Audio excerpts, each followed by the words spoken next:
All right, just to let you know, 10%. It's 10%. So I might have to move a little quicker here. So you might be pausing more. So we're going to truck it through this. We have 4 examples, and we're going to beat this 10%. And then I can quit eating Oreos and go to get lunch. Okay, this one's weird. Okay, because you have this going on. And you have to remember that that sign function is being squared. So if you ask yourself what's the inside of something, there's 2 answers. We have 3x, and we have sine of 3x, okay? So this is, again, that whole chess move, thinking ahead. If I integrate 3x, what do I get? I shouldn't say I, we say we. We get 3. 3 does not cancel anything out. Okay, we ultimately need to get down to one type of function so we can integrate this and not have it as a completely hot mess, okay? So the other option other than 3x is that sine of 3x, okay, because that's inside of something squared. It's an inside function, okay? If you remember our rules and just think of the fact that the derivative of sine is cosine, and then you'd have that 3x involved, it would get rid of it, we're on the right path. So this sine of 3x is the choice we want to make. This is the chain rule. So we're doing the reverse chain rule, but we have to do the chain rule to be able to do that. So fun times. The derivative of sine is the first thing we're going to do. We have to derive the outside, and that's cosine of 3x. And then we have to derive the 3x, which is 3. Okay, so it's ultimately this, and we have to write the dx because we derived in terms of x. Okay, so then we have to solve for dx. Well, we're just going to derive this all over, and you get this. Okay, we did it all. So now we just got to start changing some things. Since we replace this with u, and it's squared, we have u squared. I really want to make that lame joke again, but I'm not going to. Times cosine of 3x, and then it's going to replace this dx with 1 over 3 cosine of 3x times du. What's awesome is the cosine of 3x goes away. This 1/3 doesn't, but we've talked about how that's not that big a deal. We're just going to kick that 1/3 out. It's a 3, I swear. And then you're going to integrate u squared.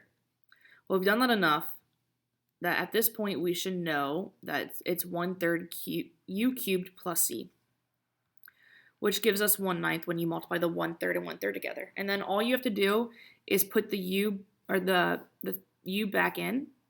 But the right way, oops, why did I write that? Why did I write m? Good Lord. The correct way to write it, make sure, is with like this. Okay, and that's our answer. That's it. So it's not too bad. What percent are we at? Ooh, 8%. Okay. So on number 7, you have to figure out what the u is and what it will get rid of. And there's 2 options. This is inside of the square, and this square root of x is technically in a rational function. So it is technically the inside of something. With it being on the bottom, it's not going to help us take care of the top. If we use the square root of x minus 1, knowing that that's the same thing as x to the 1/2 minus 1, that will help us get rid of this. So the square root of x to the 1/2 is the same thing as 1 over 2 squared of x. So I skip steps. Okay, trying to get this done before my battery dies on you.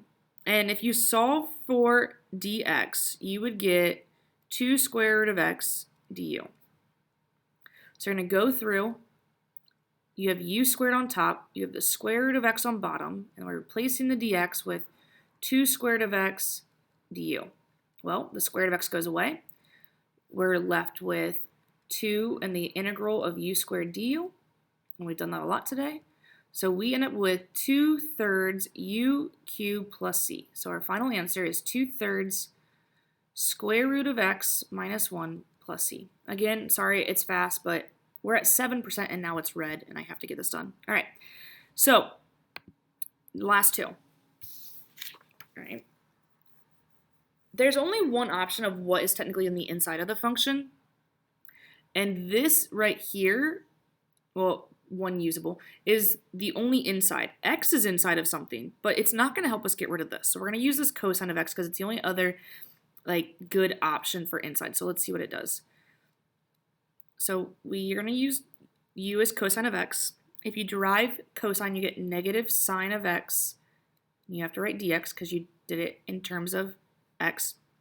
And then you're going to solve for dx. So that gives you negative 1 over sine of x, and I just put the negative to the top, du. Right? This will cancel out here. Now, some people skip ahead and don't write this in the dx. They just see they can cancel it. I'm going to write it out. That way we don't lose, especially like the negative here. We don't lose anything. We don't forget anything. Okay, I don't care if you do it that way. I used to in college, but with notes here, I'm not going to. Oh, close. We're going to ignore it. The sine x goes away. We kick out the negative 1. Oops, and I made a mistake. That should be u. And this is why you don't rush math. Okay, so you're left with e to the u power du. Well, what's awesome about integrating e to the u, it's just e to the u, but plus c. And all you have to do from here is write in the cosine of x plus c, and we're done, okay? Last problem, and we're going to make it. We're going to do it, okay? This is a rational function, and the inside of a rational function is always considered the bottom. And if you think about it, the derivative of e to the x will get rid of the e to the x, and the 3, the derivative of that is 0. So that helps us take care of what we need. So we're going to use u. And if you use this top e to the x as your u, that doesn't help with the 3, but it also doesn't knock this out of the bottom. So we have to use the bottom because it is technically the inside of the function. If we derive it, that's 0. We derive e to the x, it's e to the x dx. And if you solve for dx,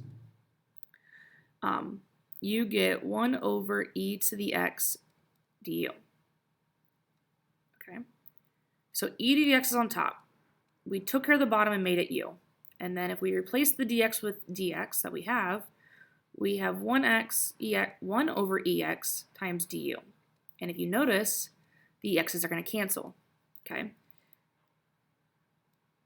You can tell my computer is about to die because it's massively lagging. Okay. This is u to the negative first power. If we add 1, it gets 0, and that's not possible. So anytime you have 1 over a variable to the first power, it is, the integral of it is the natural log of u, and we have plus c. If you replace it, you get 3 plus e to the x plus c, and voila, we have it. All right. If you have any questions, let me know. I hope my computer doesn't die so I can upload this for you. All right. Bye.